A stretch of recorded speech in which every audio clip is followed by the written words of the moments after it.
Welcome to the Seahawkers podcast with your hosts, Adam Emmert, Kam Chancellor in a nutshell. Adverse conditions against the highest level of competition, and he just makes a play. and Brandan Schultz. We got to do something about all these people doing yoga around the airport. We got to give them their own room. Go Hawks! This is episode 208 of the Seahawkers podcast. I'm Brandan Schultz of the Military Seahawkers, and joining me, my good buddy, Montana Seahawker Adam Emmert. I'm so glad to join you here today, Brandon. I was afraid that maybe you may have melted in the last couple of days because it went from being pleasant to just stupid hot these last 2 days, and I'm really angry about it. I'm really happy with the timing of it because 4th of July, it was perfect. And then right after that, that's when the heat wave kicked in, and I'm okay with that. Yeah, I'm not okay with that. It used to be we didn't get this until August. What is this big, second week of July crap? I feel like based on past years, we're doing pretty well. Well, yeah, compared to the last 5 or so. Yeah. But still, yeah, just melting out here in Montana. The other cool thing that happened in the past week, other than just blazing hot weather, which was not cool. Right. So the opposite of that. Opposite of cool. Yeah. 13th Annual Podcast Awards. Those are kicking really? up this year. So listener Man. nominations now open for the 13th Annual Podcast Awards. If you go to podcastawards.com, you can register there and you can nominate us in the sports and recreation category as well as the People's Choice Award. Right. That would be the third year in a row we would have been nominated if it somehow came to fruition this year in sports and recreation. I like that. And 3 is a magical number of our quarterback. Absolutely. So I think this would be the year. Yeah, definitely. We got to take down the fantasy footballers, man. Because they don't live in reality. I know. They live in fantasy. It's It's time for a reality check for the fantasy guys. Here we come. We're taking That's right. them down. We're going to take the top spot in the podcast awards this year. So with the help you of guys, our listeners, because we can't do it ourselves. Well, that's what I'm saying. If you guys feel we're worthy, award worthy, then go ahead and nominate us. If you don't, then just don't. Do something else. But it'd be cool if you did. Well, nominate some of your other favorite podcasts. Just not another sports one. Right. I mean, who else listens to this show and listens to any other sports podcast? They don't. It's just us, I feel right? like they need to be sports monogamous with us. Right, exactly. That's exactly how it should be. Well, we're getting into a show today. Before we get to our tribute to Kam Chancellor, we should mention he did announce his retirement via Twitter, Instagram, one of the social medias, and we thought it deserved a look back. We did this for Marshawn Lynch back before we thought he was going to come back into the NFL. We thought he was retiring as a Seahawk, and I feel like it's important to recognize these members of the Seahawks who have a nickname, were really good, and retired with the team, even though Marshawn ultimately didn't. But Kam, it looks like it's going to happen. Before we get there... Now, easy, though. Marshawn could still come back and sign a one-day contract at the end and retire as Seahawk. He does, and then we'll just replay our tribute show that we did 2 years ago. I'm just saying, you can't say that. I won't rule that out. There you go. Okay. I think he should do that if he wants to be part of the Ring of Honor. It'd be nice. Yeah. Although I thought Matt Hasselbeck was supposed to come back and sign his one-day contract too, and I don't think that's happened. Well, he's got things to do. It doesn't have to happen right now. It can happen anytime. There's no rush. It's that not like one day can be any of the days. That's a good point. I'm just in a hurry. God, I guess. I want it to happen. Yeah. Well, before we get into it, some news. Kind of. J.R. Sweezy cut from the Bucs. Are you interested? No. Really? Not at all. Wow. Bring back JR. I want a Super Bowl with that guy. Yes, please. I think for me, the problem with it is going and talking to Anthony, for our weekly chats during the season. He would just give me a hard time about Sweezy and how terrible he was with the Bucs every single week. I had to hear about it. And so I feel like him coming back to Seattle, I think he's damaged goods now. He was a decent player when he played with us. And he missed a lot of time because of back injury, but then came back and played, and it sounded like he played okay. Are you sure Posick is better? Are you sure Fluker's better? Are you sure? I'm pretty sure Fluker's better. For example, we could have had Giacomini back 2 years ago. Everyone's like, oh, no, he's washed up. He can't play, blah, blah, blah, blah. He would have been okay for a year. Yeah. And he's been okay for 2 years. which was a lot better than what we had. I'm guessing he's not going to command a huge contract at this point. No, I wouldn't think so. That's what I'm saying. It's going to be cheap insurance. He knows basically how you want to play, even though we're changing a little bit with Solari. And that's the one other He's a hell of a run blocker. Yeah. I'm okay with it. I'm just not super excited about it. It doesn't... It's not like I was doing backflips with the idea that he was visiting, but I was like, yeah, bring him in. Let's see. Sure. Yeah. I mean, if you're going to bring in Brandon Marshall, bring in Sweezy. I think he'll be another Luke Jokel. Just a disappointment. You're so bitter after Jokel. You're so bitter. I'm okay with the Fluker signing. That one made sense to me. Right. Well, Jokel never had any success. Sweezy did have some success. That's true.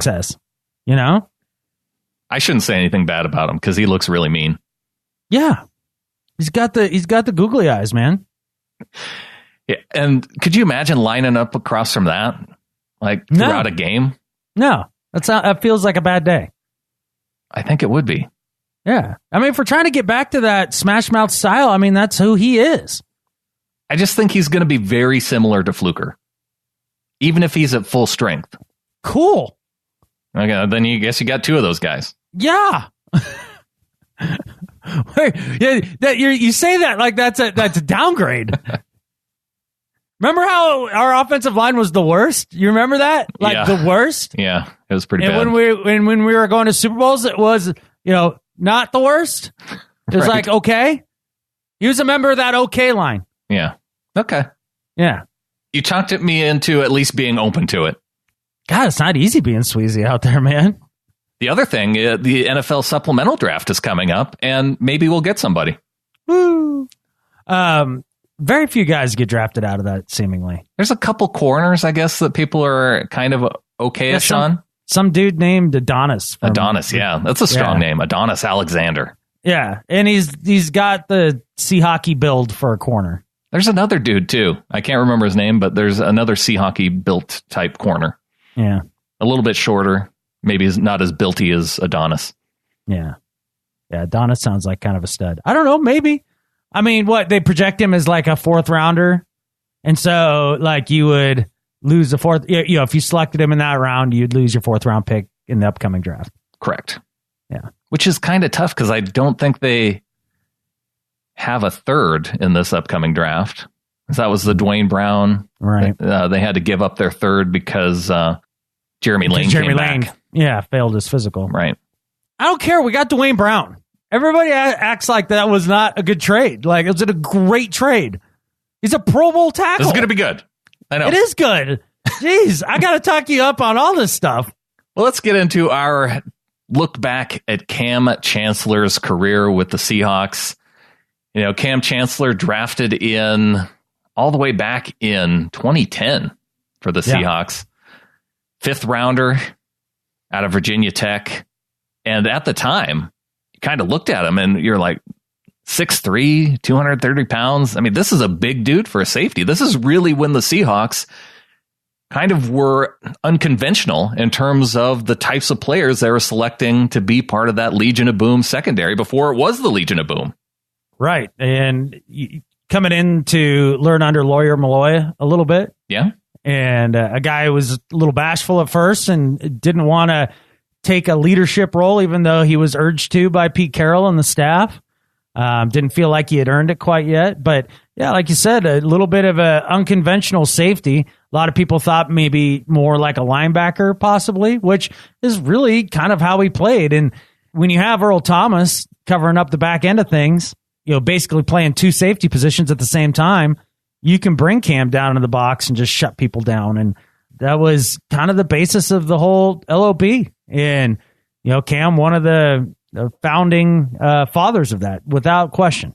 He put a statement up on Twitter, says, "My last chance. I always prayed to God and told myself that I would play this game of football until the wheels fall off. Well, the wheels didn't fall off, but God has given me a sign that I just can't ignore. I've played through all types of bruises and injuries at a high level, but this one I just can't ignore. When the doctors told me what was going on in November, I could feel my heart drop to my stomach. The stiffness in my neck and the images that I saw had me at one of my lowest points as a man. because football is all I knew outside of serving the Lord. To walk away from the game by choice is one thing.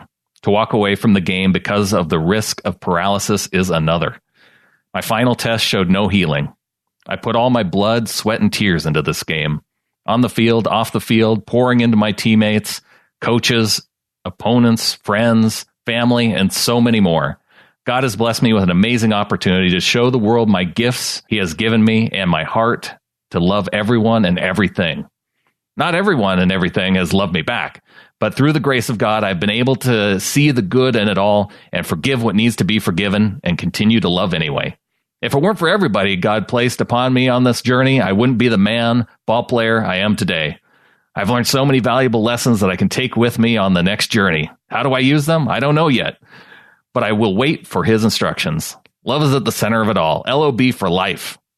I live by the golden rules, and it has helped me touch a massive amount of people, and I pray that they touch a massive amount of people with the love that was given to them. We are all brothers and sisters through Christ, and we are called to work together. Let's not forget that. Forgive, forget, let go, and live on. Love our brothers and sisters. Thank you again for all the support and love from everyone all over. Good or bad, it's all received with love. Time for the next chapter. Lord, take the wheel. P.S. Pray for your boy. I have no clue how these head injuries will go after the game. What I do know is that God is stronger. Peace and love. Peace and love, Cam. That's a message that doesn't sound much like the enforcer, does it? You know, I mean, that's what a well-rounded human being Cam is. Whether or not you're a religious person or not, I mean, you understand the love that comes from that statement, you know, and just kind of what he's getting at. The only thing that I have a problem with any of it is, no, take the wheel, Cam. Don't let don't just let the wheel go. Like it's like, Lord, I hate that statement. Lord, take the wheel. No. You take the wheel. Everybody take the wheel. Yeah. I just don't think you should give up the wheel. You need to have, you need to at least be on touching the wheel, right? Right. Yeah. Like if you want a co-pilot, that's fine. You know, just not hands off, you know, but, I am really glad that he's made this decision because, I mean, if there's any sort of risk whatsoever to major, like, say, paralysis going forward. And we've seen that, with Ryan Shazier. You do not want to see a situation like that come up to get a couple more years or even one more year or a couple more games. Nope, not worth it. Not even close, even though he's one of my favorite Seahawks of all time. It's tough to think about Cam not being a part of this team and the type of leader that he is, type of man that he is, and not having that presence here is going to be a huge loss. There's no doubt about it. I hope he thinks about coaching or maybe something along those lines. I'd love to have him here in Seattle in that regard, but who knows what his future has for him. It sounds like he's kind of still up in the air about it. Well, it'll take some time, try and figure it out. Even Lofa Tatupu, he took off a few years before he decided to come back to coaching. Cam finishes his career as a Seahawk as a Super Bowl champion, Super Bowl 48, a four-time Pro Bowler, 2011, 2013 through 2015. Man, that stretch of 2013 through 2015. And as you'll hear when we play some of the highlights, all of those coming in that stretch. A two-time second-team All-Pro in 2013, 2014, 606 tackles in his career, 2 sacks, 12 interceptions, 44 pass deflections, 9 forced fumbles. A pretty good resume for Kam Chancellor as in his career as a Seahawk. I think you can make the case for about 3 years there. He was the most feared player in football. Yeah, that 2013 through 2015 stretch. I mean, there's a lot of guys bigger than him, but nobody hit harder than Cam. I mean, he changed the entire complexion of ball games with one hit in a game. He did that multiple times. Well, and that takes us to our first highlight to look back on. Talk about taking on dudes bigger than Cam, but able to delay him out. Here's a play against the Arizona Cardinals. Handoff goes to Ellington far side, and this time he is hit and hit hard. Kam Chancellor sticks his big arm out, wraps him up, and just drops him, knocks him right on his back for a loss of a yard. Again, as we said, Andre Ellington is not all that big, but he can really move when he gets a chance, but he sure didn't have one that time. I'm going to tell you what, right there, Kam Chancellor just took on number 73, Winston, and dropped him right in his tracks as he was pulling trying to open up a hole and buckled his knees and made the tackle. What a great one-on-one play that was. Yeah, putting Arizona tackle Eric Winston on his back and making the tackle on the running back on that play. And you can't say, like a lot of people were saying, well, Eric Winston was done at that point in his career. No, he went to the Bengals and had a couple really good years. I think he's still playing. Yeah, I think he is too. Yeah. Another one of those linemen that came into the Seahawks that we said we just couldn't deal with. Yeah, so, we thought he was washed up too. But yeah, that was back in 2013. And somehow Eric Winston's still playing football. Yeah. Even after Cam embarrassed him. I mean, what? He's given up 100 pounds there probably? Yeah. Just shook him.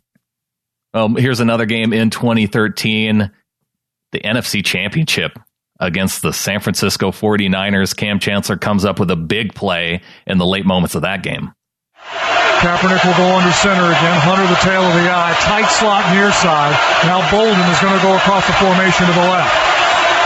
Kaepernick, play fake. Drops straight back. Fires left side. Ball's intercepted! Ball is intercepted at the 40 by Maxwell. Intended for Bolden, and Kaepernick threw it right to him. And the Seahawks defense does it again. Kam Chancellor, who picks it off. He gets underneath the play. He was in coverage underneath and leaps up and makes the catch in front of Anquan Bolden. What a play by Kam Chancellor with the pick. And so the Seahawks once again get the ball 1st and 10 in San Francisco territory at the 40. And that's why he's going to his second Pro Bowl. That's why he was voted All-Pro in this league. He's had a tremendous year, and what a ball hawker and a very physical player. That's one of those plays I think that kind of gets overshadowed, with the tip at the end of the game. Because at that point, the Seahawks were only up on the Niners by 3. And that interception put them within range to just take a couple plays, and then they were in field goal range, kick the field goal, and puts them up by 6. And so San Francisco had to go down and score a touchdown on that final drive. Right. And if I recall, that was a play that Kaepernick had hit Bolden on a similar route earlier in the game over top of Cam. I think that was a really amazing example of his football IQ. On top of the fact that he was such a physical specimen. That right there, I mean, learning, reading, reacting, and being there the second time to be able to pick up that ball in a very critical situation. Because, holy cow, I mean, short of Earl and Russ, who is your... Earl, Russ, and Sherman, right? Those are your guys that seem to make the biggest plays in the biggest moments, always. Yeah. And Cam was definitely one of those guys you'd put in that group. Well, he showed his ability to get up on that interception, but there was another game where he really showed the kind of hops that he had, and that was in the playoffs against the Carolina Panthers in the 2014 playoffs. When I think back to some of my favorite Kam Chancellor moments, this is among those favorite moments. Out of the hole of his punter, Nortman. Over the top. Flags are down. Literally leaping over the line was Kam Chancellor. But the ball sailed over him, but flags came out almost before the kick was made. False start. Offense number 79. 5-yard penalty. 4th down. I'm surprised he didn't block that ball because he was right in there, right in front of the football. He just didn't hit the right block point. The ball will now be kicked from the 30, so a 35-yard field goal would make that 40-yard field goal attempt. Over the top again. Did he get a hand on it?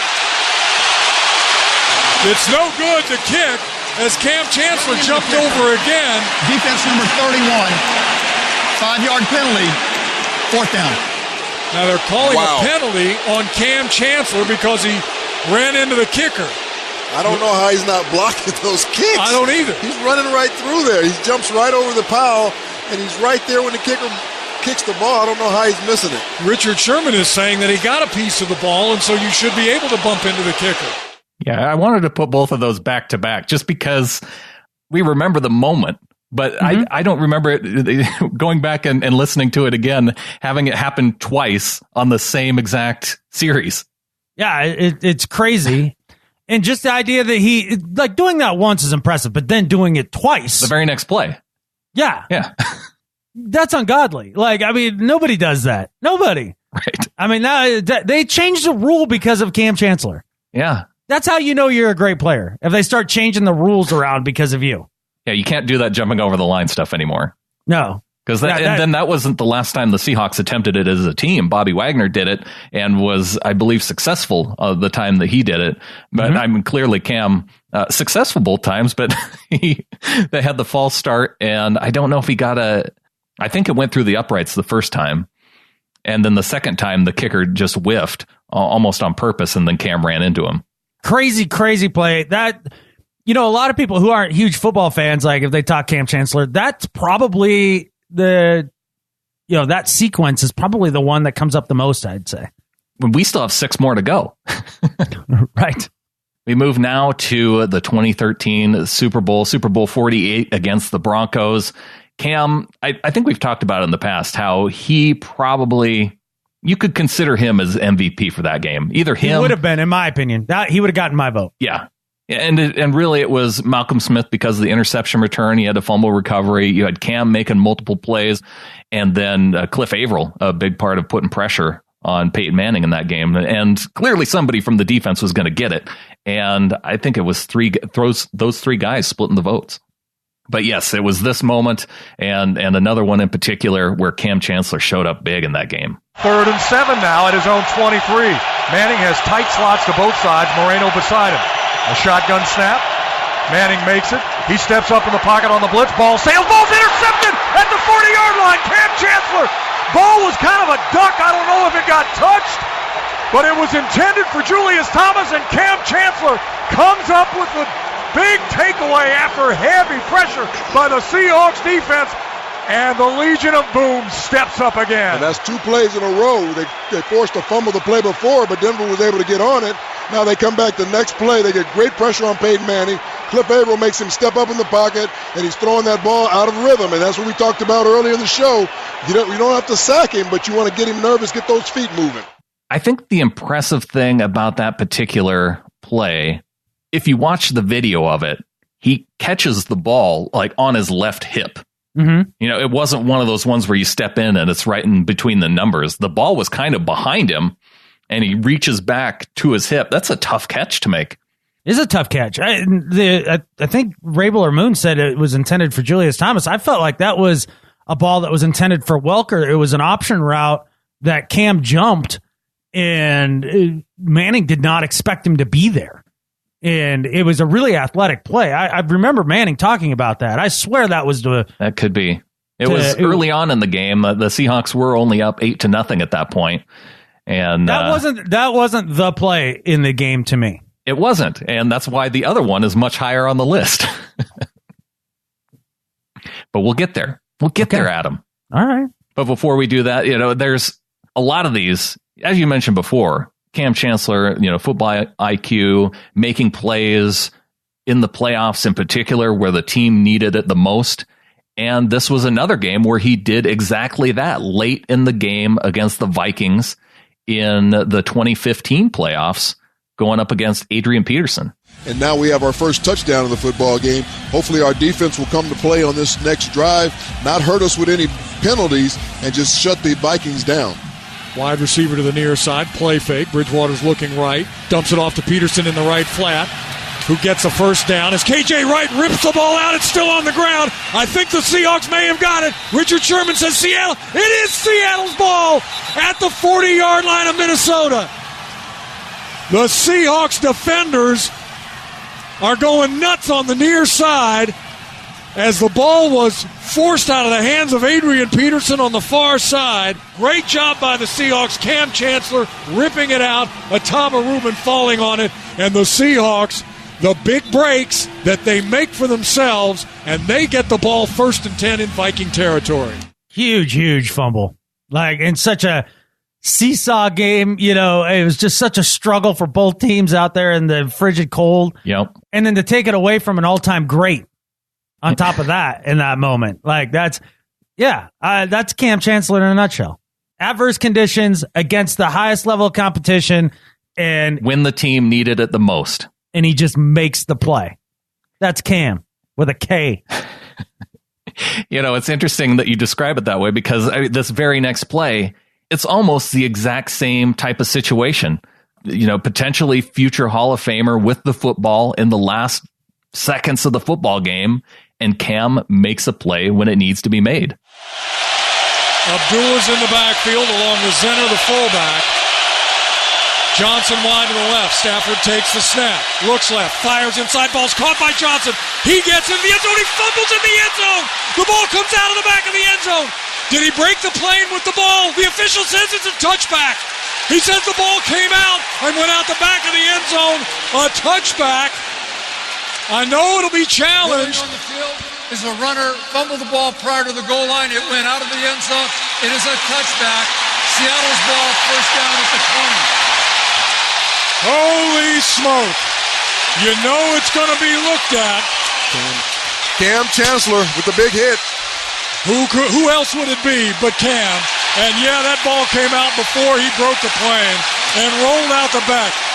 Calvin Johnson, Megatron, the superhuman, you knew he was probably going to get a shot at it, but he could not hang on, and Kam Chancellor, rather than just giving him a high five, his teammates are beating him up as he gets to the sideline. That's why they call him Bam Bam. What a play by the Seahawks defense when they needed it most from their leader. And you have the two plays at the goal line from Earl Thomas, chopping the ball out, and then you have Kam Chancellor punching the ball out of Calvin Johnson's hand at the goal line. The cool part to me for that one is us being there in person for that one. Right. Right. Yeah, that's really cool. I love the idea that I can at least say that I saw that live and in person. And yeah, the stadium was going crazy. One of his top 5 moments as a Seahawk. And yeah, the crowd at that moment. And because literally the game was on the line. The Lions get the touchdown there, and the Seahawks have very little time to come back and try and score after that. Oh, yeah, it would have been game over for sure. Yeah, just a really fun play. And Kam, that was where he sat out the entire preseason that year, sat out the first 2 games of the season. That was just his second game back in the 2015 season. And it kind of did prove his value to the team, no doubt about it. Well, we get back to the playoff games where he made such a big impact, and this one again in that same game against the Panthers where he jumped over the line twice to try and block a field goal attempt. He seals the game against the Panthers. They were down by just 2 touchdowns toward the end of the game, but they were coming back. They looked like they were in position to score a touchdown. They could have gotten just within 1 score. And then Kam Chancellor comes up with the big play late in the game. Carolina down by 14. I tell you, that's a big man to bring down to the ground. He can really hurt you with his arms and with his legs, and that time he hurt him with the legs. A 6-yard pickup, 2nd and 4. Stewart in the backfield. Newton again, shotgun snap. Looks, still looks, fires. Ball is intercepted. Coming back to near side. He's going to go. It is Kam Chancellor. They are not going to touch him. 15, 10, 5. He strides in. Kam Chancellor. Touchdown. Seahawks. 91 yards. No flags. The Seahawks are going to host the NFC Championship next week. 91 yards for Kam. Holy catfish. And that's what big-time defenses do. At the big times in ball games, they step up and make big plays. And Kam Chancellor stepped in front of the receiver right there, takes it 91 yards for the touchdown. And I think that pretty much seals the deal for this Seahawks football team to host the NFC Championship. So what I learned from that is that K-Cam greater than C-Cam. Yes. I had a hard time not putting that number 1 because when I think of some of Cam's greatest plays. I would put that one a lot lower, to be honest. Really? Yeah. I just, that one is so embedded in my mind as far as... That one was, out of all of them you've played so far, that was the one I had to work the hardest at to remember. Really? Interesting. Yeah. Yeah, it's funny how that works. Yeah. And part of it is because it wasn't a big hit, really.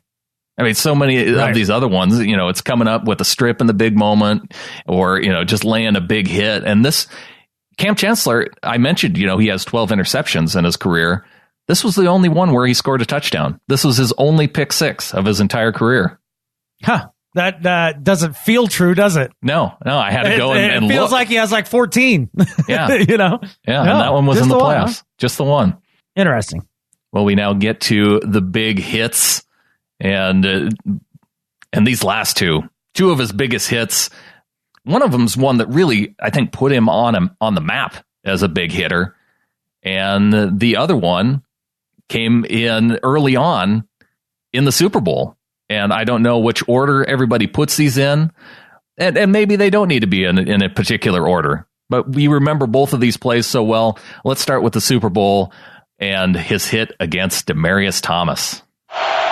Manning now shifts Decker over from left to right. Manning takes the snap out of the shotgun, stands, looks, has time, dumps it underneath, and getting hit, and I mean hit hard as he caught the ball. Demaryius Thomas by Kam Chancellor near the 40-yard line, and we have seen Cam blow up receivers like that all season. And that's what makes those receivers think later on in the ball game when they take those type of hits that, that number 31 might be lurking around here. I might not want to catch this one. I'll tell you what, that's the number one play to me. Yeah. That's the number one Cam play in my mind. Sending Demaryius Thomas 5 yards backwards, completely scaring the entire Broncos offense in one play. That to me, that set the entire tone for how the entire game was going to go. That was it. When you talk about the enforcer, he enforced his will on the entire offense in one play. And that was that. And they were done. And that's the fun thing of listening back to that. In a Super Bowl. In the Super Bowl, early on in the game. Yeah, Demaryius Thomas probably didn't want to catch a whole lot of passes after that particular play. And he's huge in his own right. Right. Yeah, they had big dudes.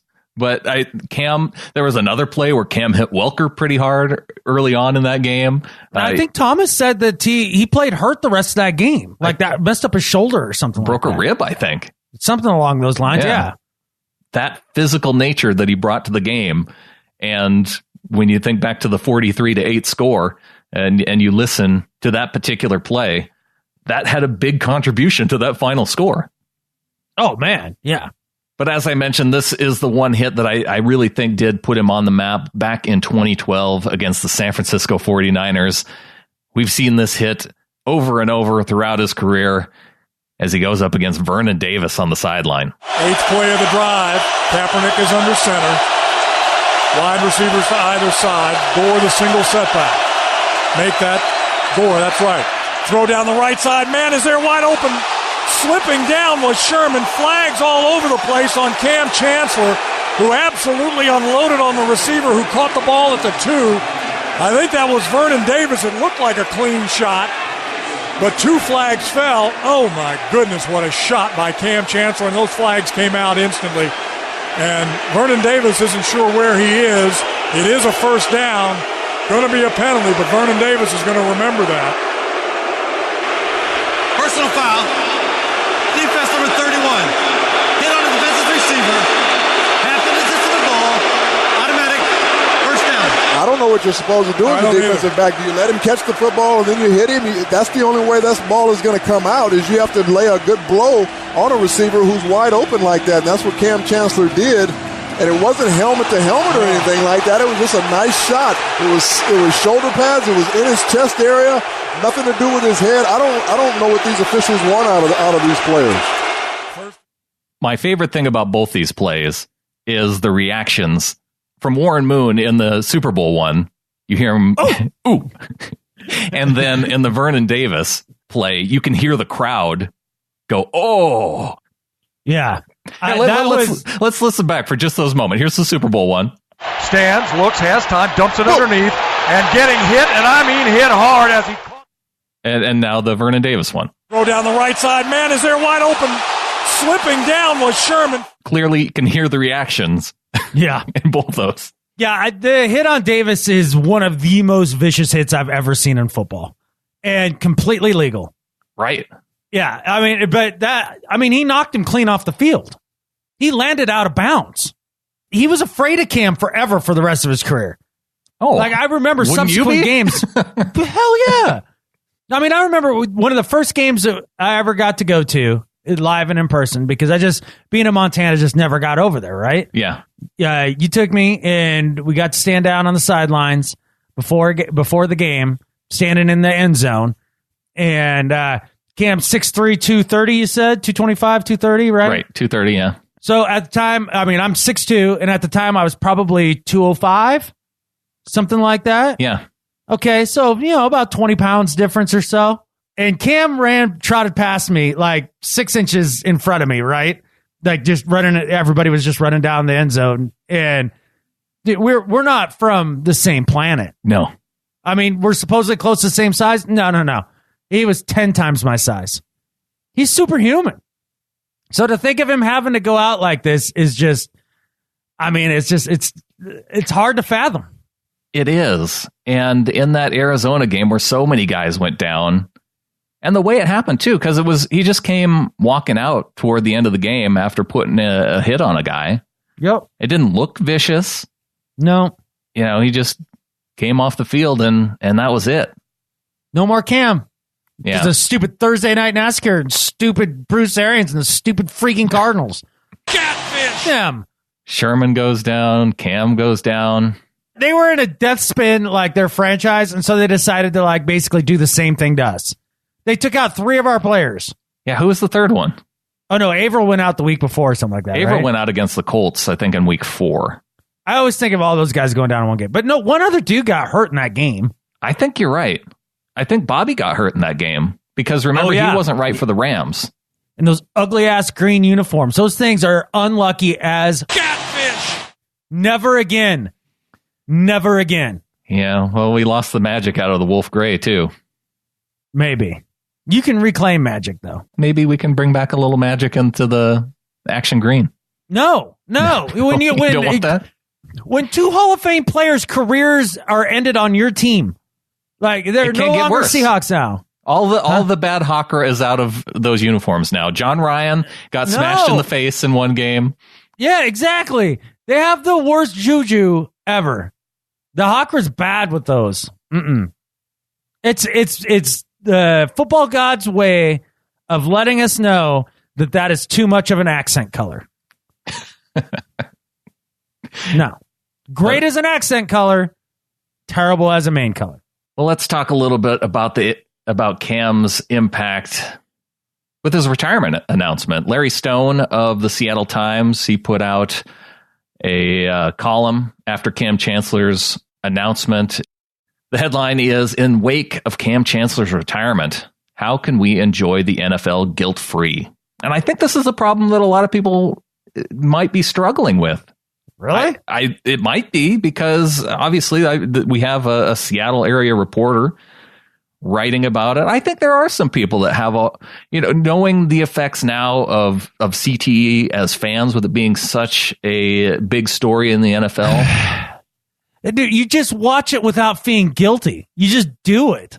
Like, it's not hard to do. Like this is very simple to me. This article has come out multiple times now, like, after player Y gets hurt, and you know what I mean? Like, it's the same article over and over and over again. This is why this is so easy for me. Number one, are these athletes compensated well? Absolutely. Better than maybe what some of us would make in a lifetime in 1 year, correct? I mean, the people that are at the bottom of the pay scale, it's at questionable. The bottom of the pay scale, what that's still but more, or like 10 times more money than I've ever made in a year. Right, and the lifespan is you're only looking at a 3-year career on average. Fine. So you get 30 years of work wrapped up in 3 years, and you make that kind of money? Like, okay, so you're compensated well, and the reason you're compensated well is that there is a no-win risk to this. And people will say, well, before we didn't know about CTE, shut the catfish up. That is the dumbest argument in the world. If you think you're going to ram your head into a brick wall over and over again for 10 years and think that you're going to be just hunky-dory when you're done, then you're stupid. Freaking duh. So if these guys are willing to take the risk and they're well compensated, then I have no problems with it. And I watch it guilt-free and it doesn't bother me a lick. If those things, if that's not worth it to you, the glory, the fame, the money, if that's not worth it to you because of, potential injury, then don't play. Nobody's holding a gun to any of these guys' heads. Right. And we've seen people retire earlier than maybe they would normally. And good for them because of it. Yeah, and I think that's how I think people who watch it guilt-free, that's the way that they feel about it. These athletes are getting compensated, whereas I think there is some empathy toward the players is when the NFL was seemingly working to cover up the impacts. Well, yeah, that's shady as hell. Yeah, that I totally understand the frustration and outrage on that. But again, whether or not you knew it was called CTE, you knew your brain was going to be a little screwed up. I mean, seriously, it's not, you don't have to be a rocket surgeon to figure that out. No. So for people to act all surprised, like former players like, oh, I can't believe I have poor cognitive function when I'm in my 60s. Really? I just don't have a lot of sympathy for it. Well, clearly. It's a lot like this, Brandon. So in the job that I do, metal dust is constantly in the air, right? And you can wear a mask, but then everything fogs up and then you can't see, which makes it extra dangerous.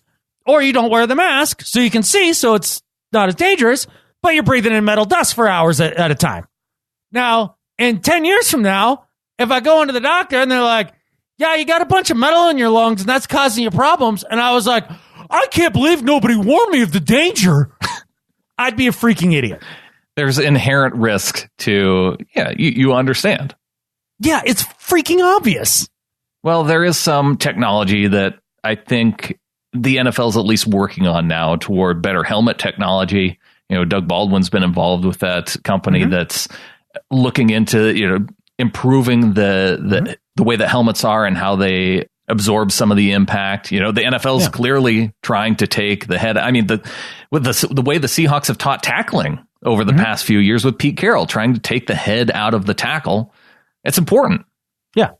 Yeah. I mean, you can do things to help, but I mean, there's still going to be risk. It is what it is. I mean, it's a violent game. And that's part of what makes it appealing too, we played some of these top hits where dudes were getting crushed.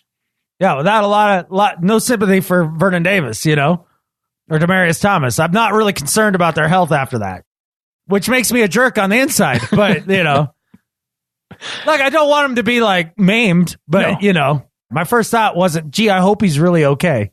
No, but you can think about that after the game. After the game, clearly I do have those feelings. Like, man, he really got lit up there. I hope he is all right. I hope everything checks out, head, shoulders, knees, and toes. And Vernon Davis still playing, so he survived.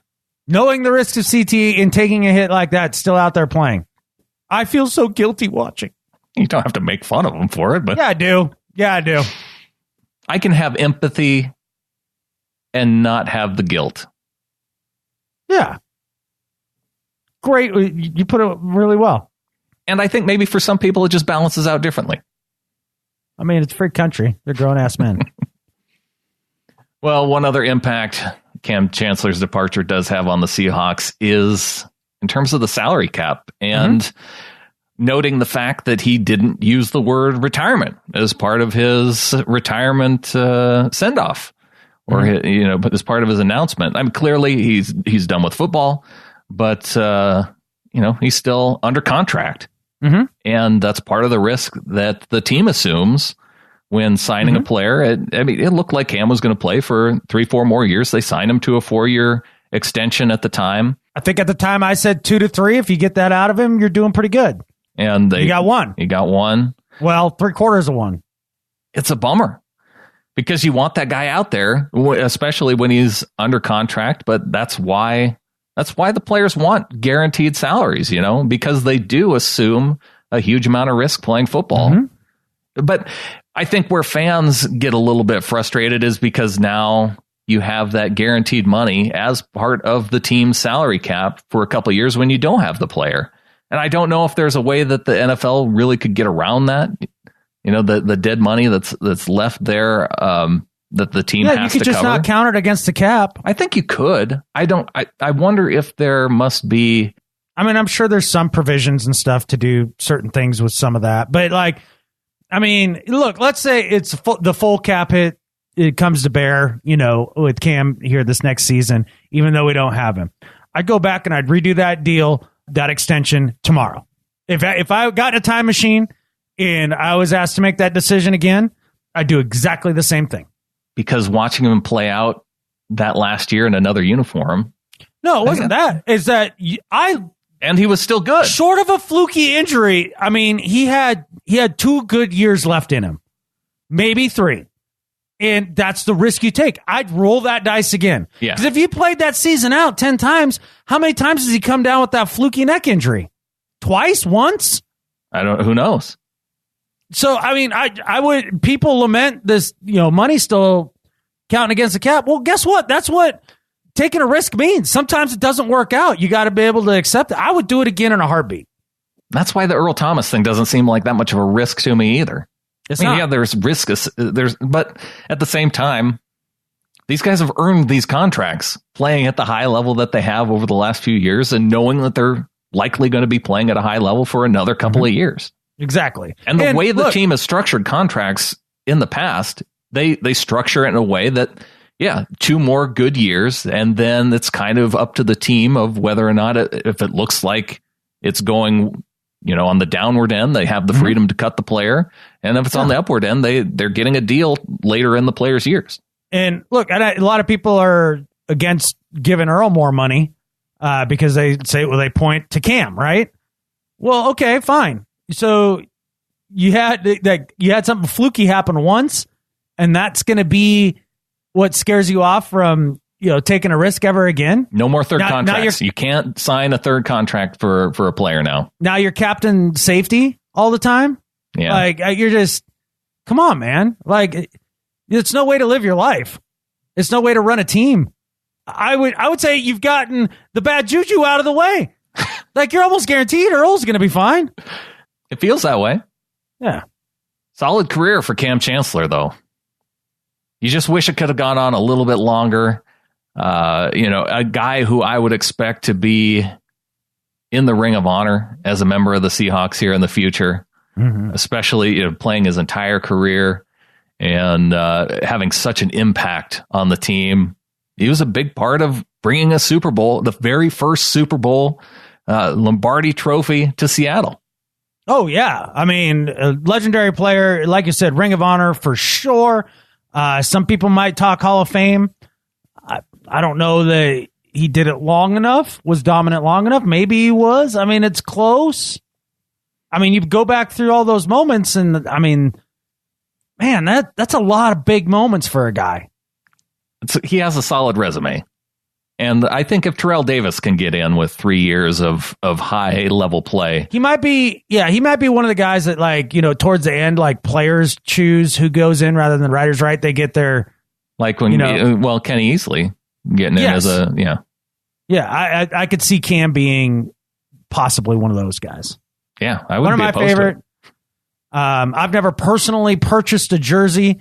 During that run, if I would have, I think Cam would have been my guy. All right, Adam, well, what do you say we get to the second half of the show? We have some members of the flock to thank. We got some emails and tweets. And, of course, we have, we'll get into a do better and better life. Perfect, man. Manning Let's do it. Now shifts Decker over from left to right. Manning takes the snap out of the shotgun. Stands, looks, has time, dumps it underneath. And getting hit, and I mean hit hard as he caught the ball. Demaryius Thomas by Kam Chancellor. Near the 40-yard line, and we getting into the second half of the show. Again, if you want to help us get into the finals of the 13th Annual Podcast Awards, go to podcastawards.com and submit your nomination. Like we mentioned early on, this would be 3 straight years. If we get into the finals, this could be our year, but we need you. Yeah. We need your help to do it. Yeah, absolutely. Please don't break this streak for us. This is important to me. So don't screw this up. No pressure. I like that. Yeah. Putting it this way, we put it on the listeners. It's not our fault if we don't get it in. Exactly. Well, we do have some folks that we want to thank this show, starting off with the DCH coming in with what he says is his annual donation. And I guess we can call it annual donation now. It always bugs me when people use first annual. Yes. Because I know that's a thing for you. It is a thing for me, and maybe it's just... But if it's going to continue to be annually, then you can say first annual. if it really does. Yeah, but what if you don't have a second one? Well, then you screwed up. Then you lied. Exactly. You don't want to lie. It's inaugural. If it's the first one. Inaugural annual. The inaugural annual. It's not hard to say at all. Celebrity tournament. Correct. Yeah. But DCH coming in with a $500 donation. Dude, that's ridiculous. I mean, in the most awesome way. And just thank you so much, man. Doug's been with us forever, man. And he's family. And I can't say thank you enough. Things like that are just mind-blowing when people feel like, what we do is that much of a value to them. It's crazy. One of our fellow Montanans writes a note, says, "Hey, fellas, that time of year again, just wanted to say thank you for the never-ending source of Seahawkers podcast joy. You've managed to bring together a really amazing community of people, and you've done it through humor and friendship mixed with great perspective and hard work. I'm never going to be able to relinquish my Patreon spot as one of the original 12-level donors, but I did want to make sure I show my gratitude and support through my additional annual DCH donation, as 144 a year just doesn't quite cut it for me.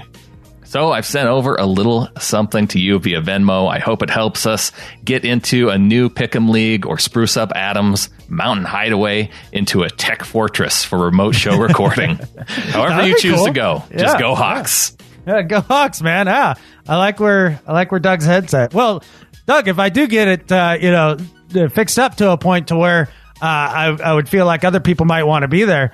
When you're in Montana, if you're back in Montana, buddy, let me know. You got a place to stay.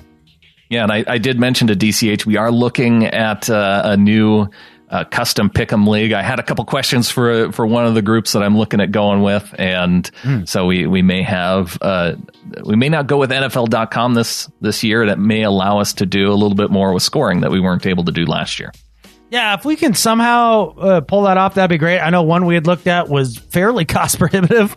Yeah. So it was like, no, I think we're out on that one. But if we can find something a little better, that'd be great. Yeah, this one's about a third of the cost of the one we initially looked at, and I think it'll allow us to do some custom stuff. And with DCH's donation, it'll get us a pretty good way there to making that happen.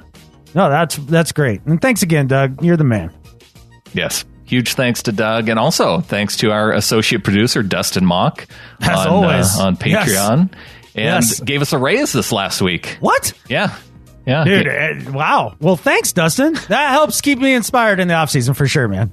So thanks to Dustin, up in his pledge to $100 a month, and David Van Cleve, who's a longtime donor. He shifted over from Patreon to PayPal. Okay. I don't know if Patreon did something to upset people recently, but we've had a couple people switch over to PayPal, which is fine. Yeah. We get a little bit more kickback through PayPal than we do through Patreon, but yeah, it's all good. We'll count it towards the 300 donors to get to that second show. Absolutely. So, yeah. So thanks to David. Carrie Lake also in for one of our new 1212 patrons. Oh, fantastic. Well, welcome, Carrie. Yes, welcome to the flock, Carrie. Hope you find the Ring of Honor to be as fun as we claim it is. Yeah, and she came in and she acted like she belonged right away. She got in on the gift game almost immediately. So really, well, fantastic. Yeah, it's a very interesting culture that we've built in our Ring of Honor with gifts and. Not that we've built like all of our little collective flockers. We as in the members of the flock. Yeah, it's pretty crazy. It's truly the thing that pleases me the most about it is there's people with all sorts of viewpoints all over the map on anything, but yet everybody is cool and civil and just chill. And not to jinx it, might be one of the only places on the internet where people are cool and civil and respect one another's opinion. Yeah, and genuinely care about each other. It's great. Yeah, and it's all around Seahawks fandom. It's magic. You guys are all Magic 12s, Magic Flockers. Welcome to the flock to Calvin Cook, in for patches and bonus shows and the Pick'em League once we get rolling. Oh, sweet. Well, Calvin, I look forward to being your adversary in the Pick'em League, in the Patreon Pick'em League. Once the season starts, I'm already warming up to have a great season. I can feel it already. Like I know the Rams. I know the Rams are going to be terrible, and everybody thinks they're going to be good. So Like, that'll be at least 3 or 4 correct picks for me that most people miss right there. Right away, yeah. Yeah. Well, I know you want that Russell Wilson autographed print. I really, really, really want that. It's really cool. It's beautiful. It's really nice. Yeah. It's definitely our nicest prize that we've had since we started doing the show. It's right up there for sure. Yeah, I think you're right. Yeah, probably the nicest. I mean, we've never had Russell Wilson signed anything for prizes. Let alone a genuine work of art. Yeah, limited edition print. Yeah. One of only 300, I believe. Yeah, super, super awesome. And another person getting in on that will be Scott Mack, who became a $3 patron. Scott, welcome to the flock. Nice to have you, Scott. That's a very strong name, Scott Mack. I bet you he does a hard job. That's probably true. Yeah. You think that the names make the jobs? Or the jobs make the names? I think you kind of find your way to those things based on your name, and a little bit. Yeah. Like Max Strong wouldn't be a computer programmer. He was named to be a fullback. He popped out a fullback. Yeah. Getting into some reviews. We got one here from Yankee Sofa. Says, really? Yeah. Okay. Says, go Hawks.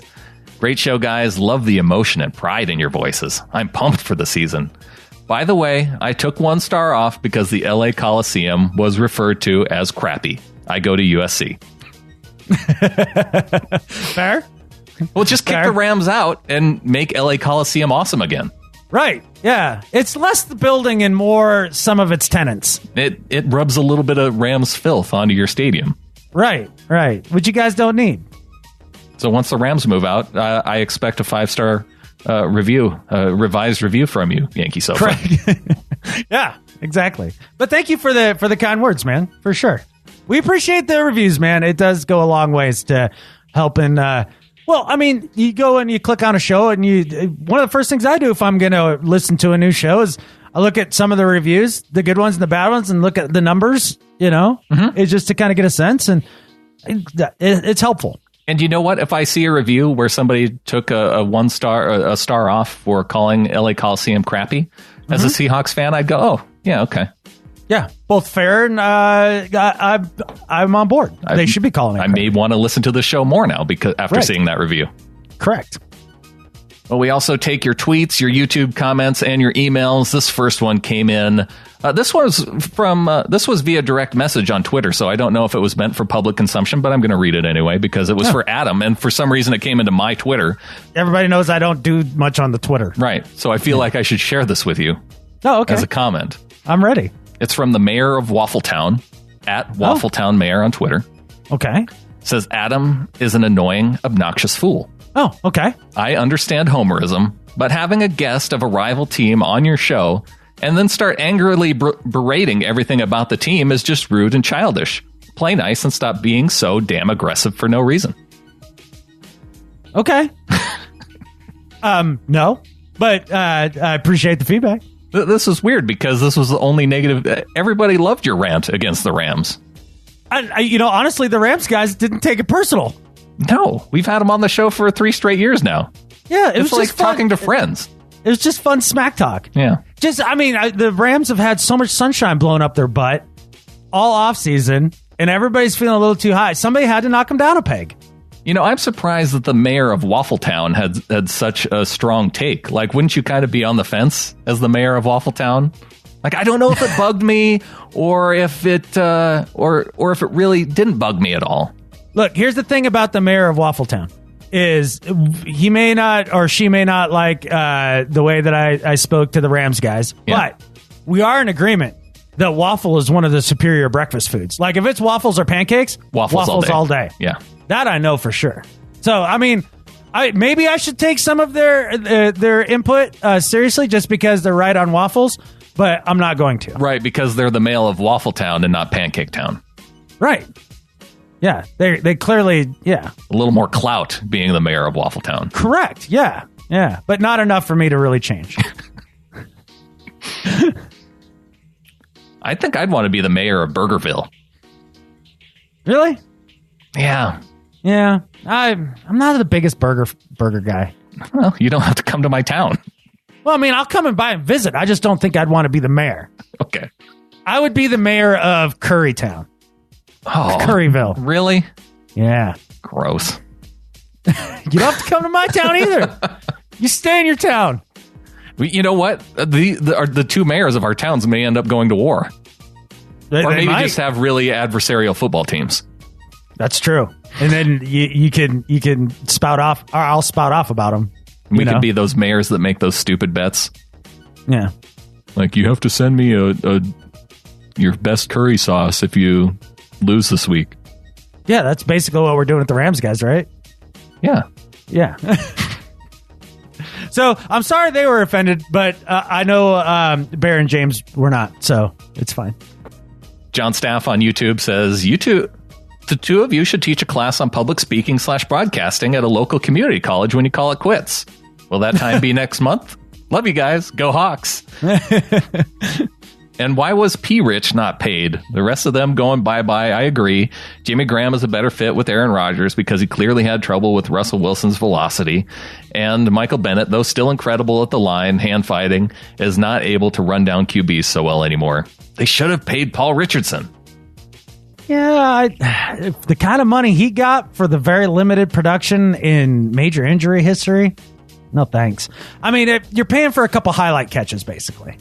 Yeah, I think we're going to get that same kind of productivity out of Tyler Lockett now.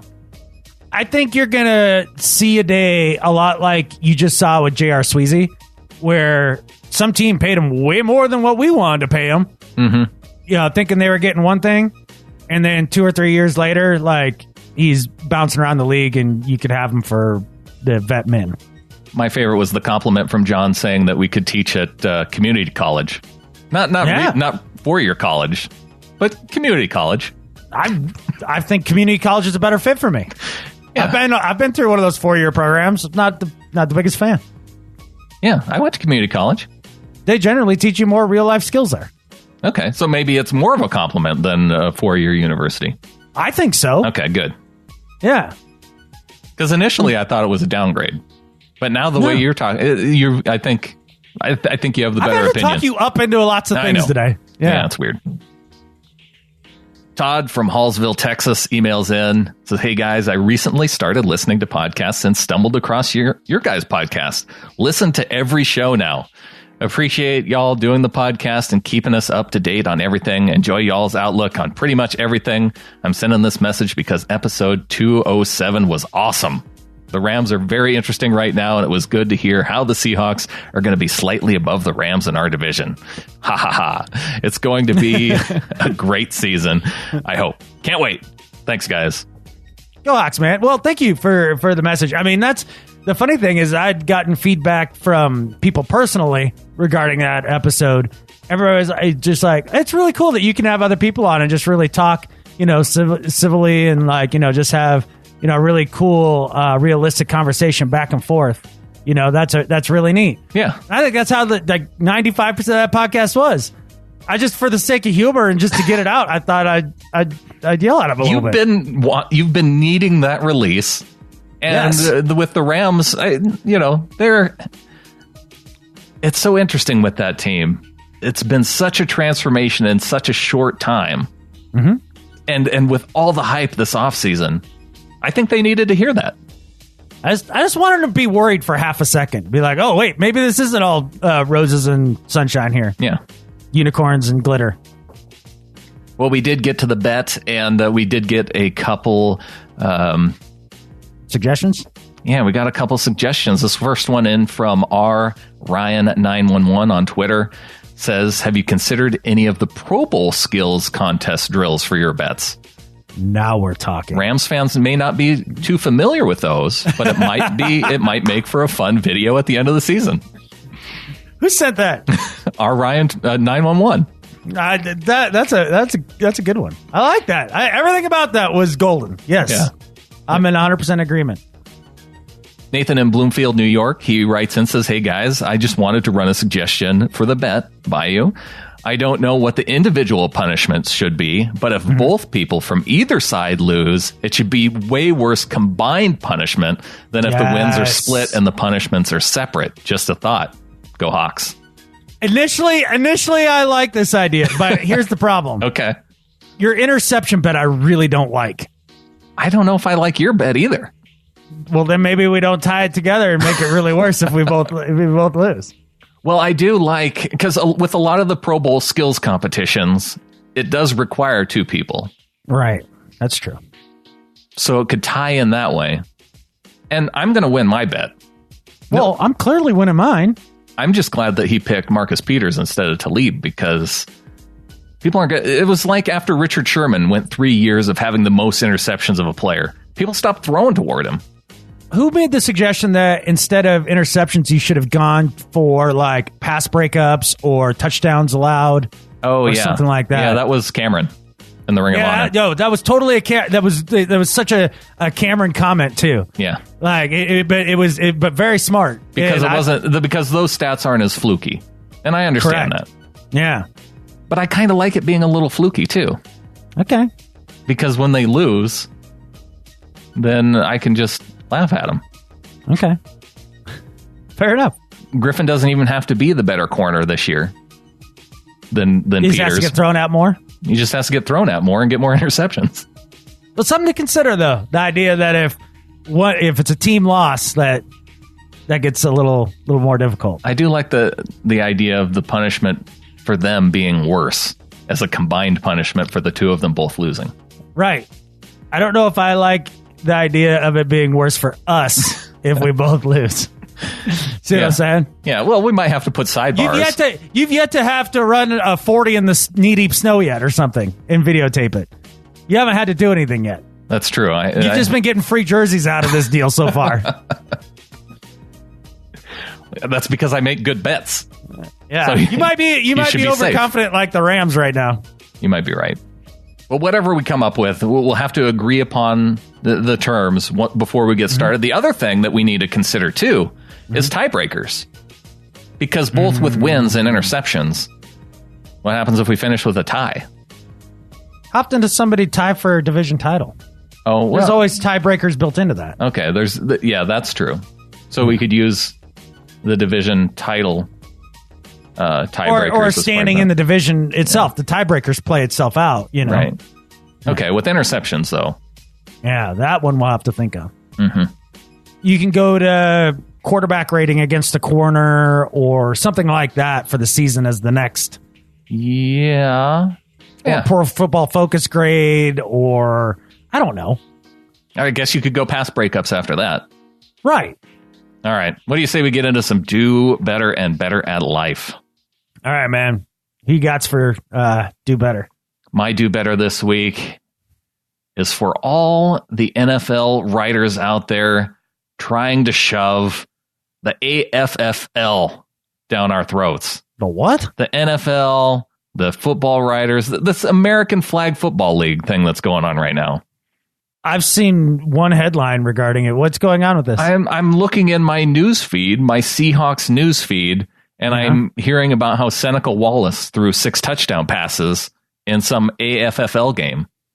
He should come in and compete with Austin Davis. Why is this a story that's in my news feed, in my Seahawks news feed, that a former Seahawk playing flag football threw 6 touchdowns in a flag football game? This isn't NFL news. Is greasing the skids to get you used to the idea that you're going to be a fan of flag football. No. So they can take away the hitting. I will never. Yeah. Adam, I will be a fan of soccer before I'm a fan of flag football. Whoa! Those are strong words. I watched a little bit of Russia-Croatia at the end of that game, and I was digging it. Were you? I would watch World Cup soccer over flag football. I don't know. No, yeah, I wouldn't watch either. There's nothing really in it for me for flag football. I don't know. I mean, maybe to see Seneca Wallace run around again. Maybe. I guess I'd have to watch it before I knock it, but yeah, that's true. Have no I've actually interest. watched World Cup soccer and can be like meh. Yeah. Maybe I should watch a flag football game. I watched that Big 3 basketball. That was actually kind of entertaining. Well, yeah. Well, isn't it Ice-T that's... Yeah, it's one of the ices. One of the ices, yeah. Ice Cube or Cube, T, Ice-T. one of the two. Yeah. I think it's Cube. Yes. Yeah, it is. It is. Yeah, and Iverson. I could see you getting into that. I mean, it's not great, but I mean, for something to turn on while you're doing the dishes or something, like, Well, for all of the writers out there who are writing about AFFL instead of, focusing on actual NFL, do better. Yeah, you don't like getting force-fed things, that's for sure. Well, just put it where it's supposed to go. In its own feed? Yeah. For all the people who like Flag Football League, put it in their feed. Don't put it in the NFL feed. It's not NFL. Yeah. You're miscategorizing it. Just because Clearly it has some former NFL dudes in it. But clearly DirecTV Now doesn't know who it sends emails to, because I have DirecTV Now, and I just was checking email as you were doing your Do Better there. Yeah. And it says, Adam, the moment you've waited for is here. Stream the semifinals and finals live on Fox with DirecTV Now starting Thursday. World Cup semifinals and finals. A lot of people like World Cup. You don't have to bang on it so much. Everybody else can love it. That is totally fine by me. I'm not going to tell you you're dumb or anything like that at all. It just doesn't appeal to me. I've been trying to kind of rack my brain on why that might be. Yeah. Because it is so wildly popular. And I think it's just because, I don't know the difference between good passing and bad passing in soccer. Yeah. Or watching hockey, it seems intuitive to me, when you get excited when they're right around the goal. Right. But I don't know. Or a guy breaking away or things like that. I just don't know the excitement moments in soccer. With the Croatia-Russia game, it came down to kicks at the end. Yeah, I mean, at least I guess in the World Cup they don't end in a tie ever. Right. That's another thing that drives me nuts. Is how many ties there are. And then we've seen one as Seahawks fans, and that was incredibly frustrating. Think back to how frustrating that Seahawks-Cardinals game was. Oh God, I know. All right, man. My Do Better this week is for me. And it's not because I yelled at the Rams people. I still thought that was fun. So I did something dumb. I was rafting down Rock Creek out near the cabin, and it's a stretch of river I've never really gone down before. They call it a creek. It's closer to a small river. And everything was going, dare I say, swimmingly for the first 3 hours of the float. We had a great time, having a good time, stop and fish a little bit. Everything was good. Had some, good food, good drinks, all that. Good times. Nice sunny day. Until all of a sudden the river became very braided. It just split into 5 different channels. Oh. And good luck trying to figure out which one was right. And they'd come back together and then split back off again and everything. Well, about a half an hour away from the takeout, I chose the wrong route. Uh-oh. And ended up coming up around a corner very quickly. It was moving very fast. And as I came around the corner, I looked, and there's a fir tree over top of the water, blocking the path pretty much entirely that you could get through. Instead of acting swiftly and shouting out some orders to get people to do some stuff, I allowed us to go careening into the tree, to which we were pinned up against the side of it, causing the boat to high side. Whoop! Flipped right out. Both of us went in the drink, floated under the tree. Thank God. Popped out on the other side. Didn't lose much, except for I did lose my hat, my Seahawks hat. Oh, and my sunglasses. So for being an idiot who can't just, decide to stop quickly, and not run into a tree and almost drown, Adam Emmert, do better. Lost your hat too. Although this wasn't the lucky hat, right? Oh no, it's still right. It's right here. Yeah. Okay. No, this was just my newer Seahawks hat that was with the nice mesh in the back and the. Oh well, that was very unlucky last year. You're right. Maybe it's good riddance. I think so. I think that's how we need to look at it. Do you think the river was trying to cleanse my hakra? Maybe. This was a hakra cleansing experience. Maybe this isn't a do better. Maybe this is good for me in the end. Yeah. See, you're looking at this now. I've turned the tables on you, and you need to have a better perspective. We need each other, Brandon, to get us through life. That's for sure. Yeah, I'm glad it works out that way. Yeah. Anyway, well, on to Better at Life. All right, who you got? My Better at Life this week is for the Bond villain Elon Musk, pulling another fast one on us to try to prove that he's not a Bond villain. Everybody's heard about this Thailand, kids in a cave thing, which don't go in caves. Just letting you know. Yeah. Don't do that. Bad things usually happen. But, Elon was seeing this go down and he thought to himself, why don't we just build a kid-sized submarine? Send it over there. get these kids out of there. So that's what he did. He found like one of the fuel canisters for one of the Falcon 9 rockets, had his staff get after it, and they built a little mini submarine to take through the caves and go rescue the kids one by one. So Elon Musk for tiny kid-sized submarines, you are better at life than Skip Bayless. That's pretty wild. Can you imagine having this type of resources when you read a bad headline like that, being like, I got to do something. I can just do this. I'll just build a submarine. It's a side project. And in like 3 days, we take it from concept to pool tested and sent out. This is almost like the real life version of The Martian. Yes. We got to rescue Matt Damon. You guys in for a longer journey? We're going to slingshot around this. Catfish! It's a good movie. Nope, mini submarines. We're living in the future. Now, he could still get to do better because he hasn't made you a hovering skateboard yet. You know what? If he saves people with a mini submarine, I can hold off on a few years with the hoverboard. For the hoverboard? Yeah. Okay. It just needs to happen in my lifetime. I just know you want it really badly, so I just, Yeah. Well, one thing, I went to the 4th of July parade here in Kalispell. Yeah. Somebody had, they drove a DeLorean in the parade. Oh, yeah. Yeah. There's one that is off of Easy Street in Missoula. Parks there often. Okay. Yeah. Well, Montanans love their DeLoreans. Yeah. Well, those aluminum engine blocks. Good luck with that. I remember thinking how sweet that car is when I was, 8 years old. Not as impressed now? That's still pretty cool. Yeah, it is pretty cool.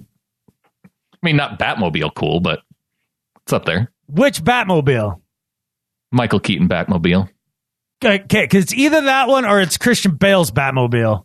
Yeah, that one's good too. You can shoot out on a motorcycle. That's pretty cool. Yeah. But Michael Keaton's could turn into a plane. Did it turn into a plane? It wasn't a separate rig? No, I think he could. Maybe it was a separate rig. I'll have to go back and watch that. No, I don't remember. It's been a while. I don't know. That's it. That's the dilemma that everybody should get out of this podcast. Batmobile or time traveling DeLorean. Yes. Tweet at us. Which is your preferred vehicle? Right. Well, closing the show with My Better Life has to be Kam Chancellor. This is Cam's show, and he deserves at least a Better at Life honor from the Seahawkers podcast to close it out. As we talked about before, bringing a Super Bowl championship to Seattle, getting out knowing that with his health on the line and at the right time, and because we want more Kam Chancellor. Mm-hmm. We want to see him potentially come back as a coach for the Seahawks. Like, how cool would that be?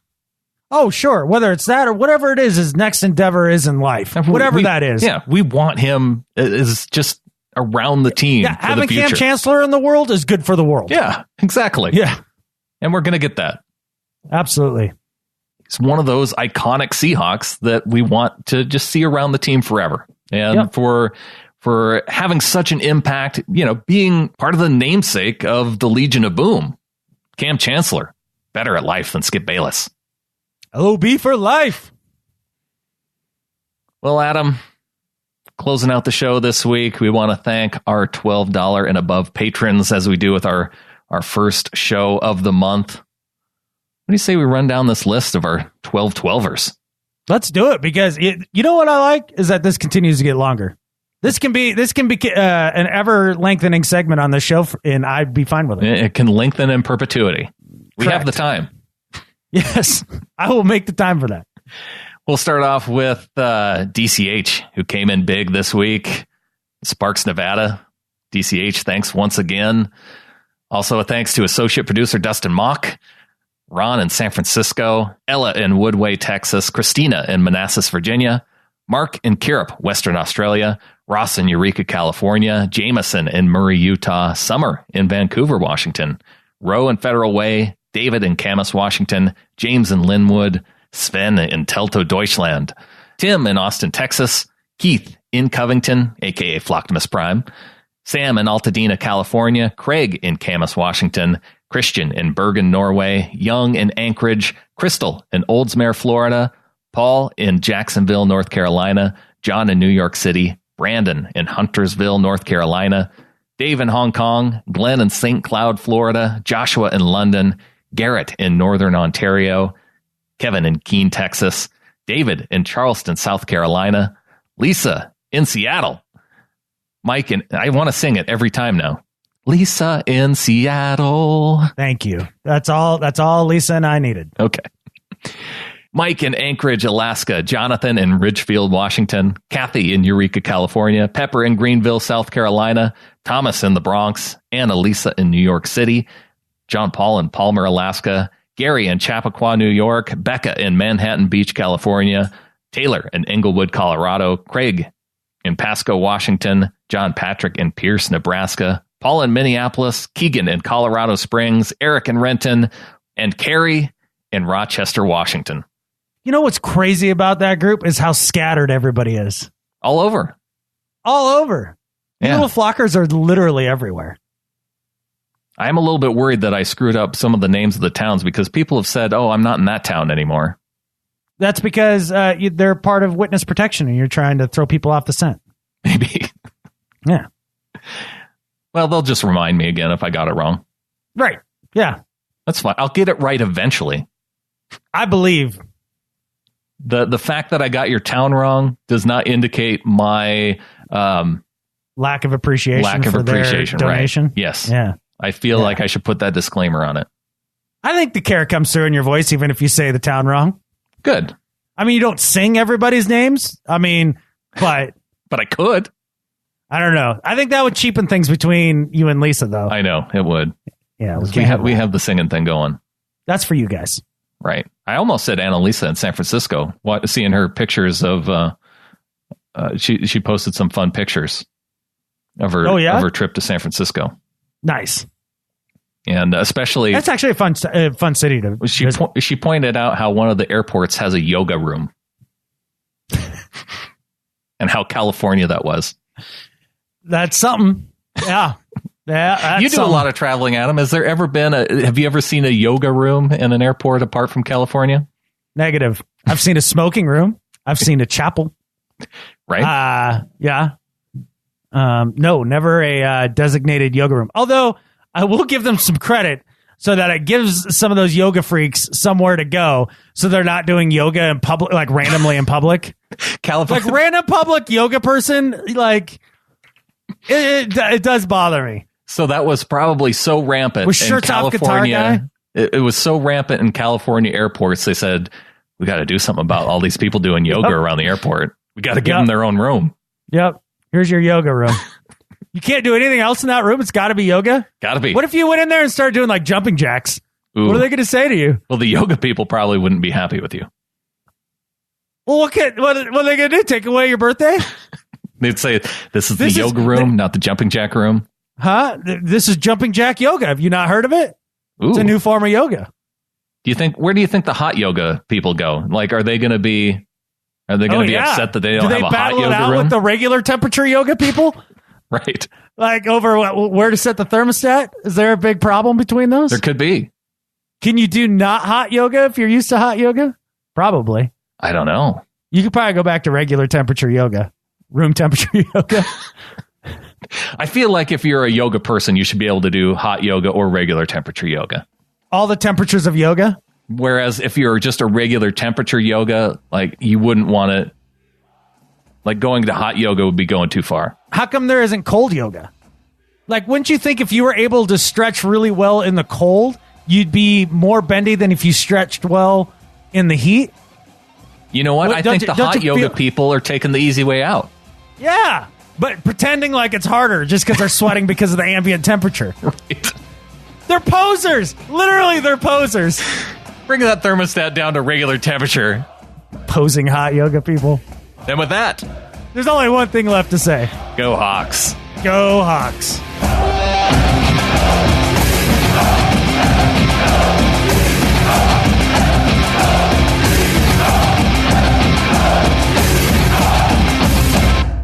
Bonk. Yeah. See, when you've been rested up, that's how it comes through with your bonks. It's a better bonk. I bonk better when I'm at full energy. It's funny how it works that way. That feels true.